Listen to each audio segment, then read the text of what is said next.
خوش آمدید ناظرین۔ ایک آدمی کے 4 بیٹے تھے۔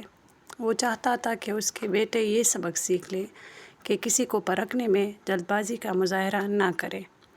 لہٰذا اس بات کو سمجھانے کے لیے اس آدمی نے اپنے بیٹوں کو ایک سفر پر روانہ کرنے کا فیصلہ کیا اور دور دراز علاقے میں ناشپاتی کا ایک درخت دیکھنے کے لیے بھیجا۔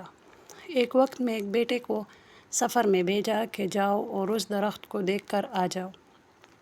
باری باری سب کا سفر شروع ہوا۔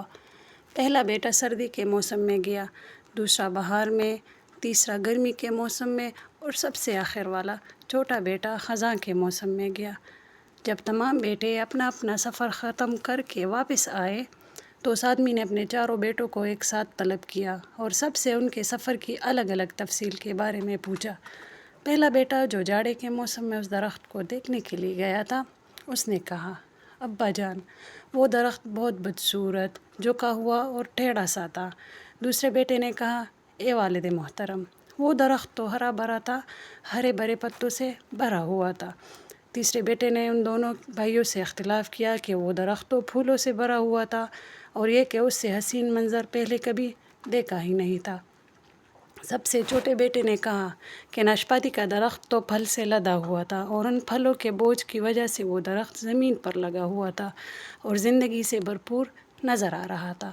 اس سب کے بعد اس آدمی نے مسکرا کر اپنے 4 بیٹوں کی طرف دیکھا اور کہا کہ تم چاروں میں سے کوئی بھی غلط نہیں کہہ رہا، سب اپنی اپنی جگہ درست ہیں۔ بیٹے باپ کا جواب سن کر بہت حیران ہوئے کہ ایسا کس طرح ممکن ہے۔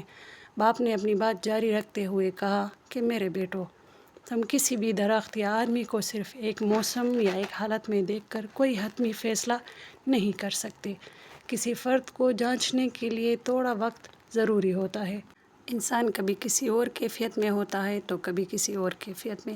اگر درخت کو تم نے جاڑے کے موسم میں بے رونق دیکھا ہے تو اس کا یہ مطلب نہیں ہے کہ اس پر کبھی پھل نہیں آئے گا۔ اسی طرح کسی آدمی کو تم فقیری کی حالت میں دیکھ رہے ہو تو اس کا یہ مطلب نہیں ہے کہ وہ آدمی برا ہی ہوگا۔ میرے بیٹو، کبھی بھی جلد بازی میں کوئی فیصلہ نہ کرو۔ کسی کو اس وقت سمجھا یا پرکھا جا سکتا ہے جب یہ تمام موسم اس کے اوپر سے گزر جائے۔